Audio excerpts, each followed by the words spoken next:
सभी को जय मसीह की। आज हम पढ़ेंगे यशाया 36 अध्याय, यरूशलेम पर असूर का आक्रमण।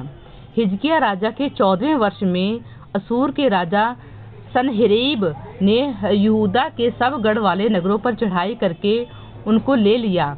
असूर के राजा ने रबसाके को बड़ी सेना देकर लाकीश से यरूशलेम के पास हिजकिय्याह राजा के विरुद्ध भेज दिया, और वह ऊपरी पोखरे की नहर के पास धोबियों के खेत की सड़क पर जाकर खड़ा हुआ।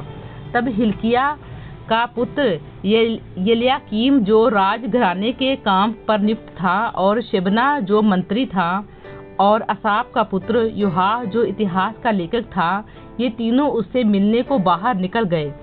रबसाके ने उससे कहा, हिजकिय्याह से कहो, महाराजाधिकार असूर का राजा यूं कहता है, तू किसका भरोसा किए बैठा है? मेरा कहना कि क्या मुंह से बातें बनाना ही युद्ध के लिए पराक्रम और युक्ति है? तू किस पर भरोसा रखता है कि तूने मुझसे बलवा किया है? सुन, तू तो उस कुचले हुए नरकट अर्थात मिस्र पर भरोसा रखता है। उस पर यदि कोई टेक लगाए तो वह उसके हाथ में चुभकर छेद कर देगा। मिस्र का राजा फिरौन उन सब के साथ ऐसा ही करता है जो उस पर भरोसा रखते हैं। फिर यदि तुम मुझसे कहे कि हमारा भरोसा अपने परमेश्वर यहोवा पर है, तो क्या वह वही नहीं जिसने ऊंचे स्थानों और वेदियों को ढाकर हिजकिय्याह ने यहूदा और यरूशलेम के लोगों से कहा कि तुम इस वेदी के सामने दंडवत किया करो?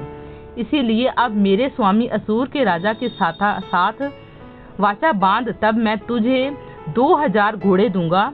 यदि तू उन पर सवार चढ़ा सके, फिर तू रथों और सवारों के लिए मिस्र पर भरोसा रखकर मेरे स्वामी के छोटे से छोटे कर्मचारी को भी हरा सकेगा। क्या मैंने यहोवा के बिना कहे इस देश को उजाड़ने के लिए चढ़ाई की है? यहोवा ने मुझसे कहा, उस देश पर चढ़ाई करके उसे उजाड़ दे। तब यल्याकीम, शेबिया और योआह ने रबसाके से कहा, अपने उदासों से आरामी भाषा में बात कर, क्योंकि हम उसे समझते हैं। हमसे यहूदी भाषा में शहरपनाह पर बैठे हुए लोगों के सुनते बातें ना कर।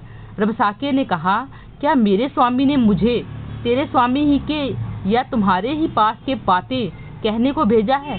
क्या उसने मुझे उन लोगों के पास नहीं भेजा जो शहरपनाह पर बैठे हैं, जिन्हें तुम्हारे संग अपनी विष्ठा खाना और अपना मूत्र पीना पड़ेगा? तब रबसाके ने खड़े होकर यहूदी भाषा में ऊंचे शब्द से कहा, महाराजाधिकार अशूर के राजा की बातें सुनो।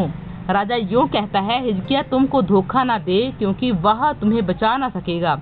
ऐसा ना हो कि हिजकिय्याह तुमसे यह कहकर यहोवा का भरोसा दिलाने पाए कि यहोवा निश्चय हमको बचाएगा, कि यह नगर असूर के राजा के वश में ना पड़ेगा।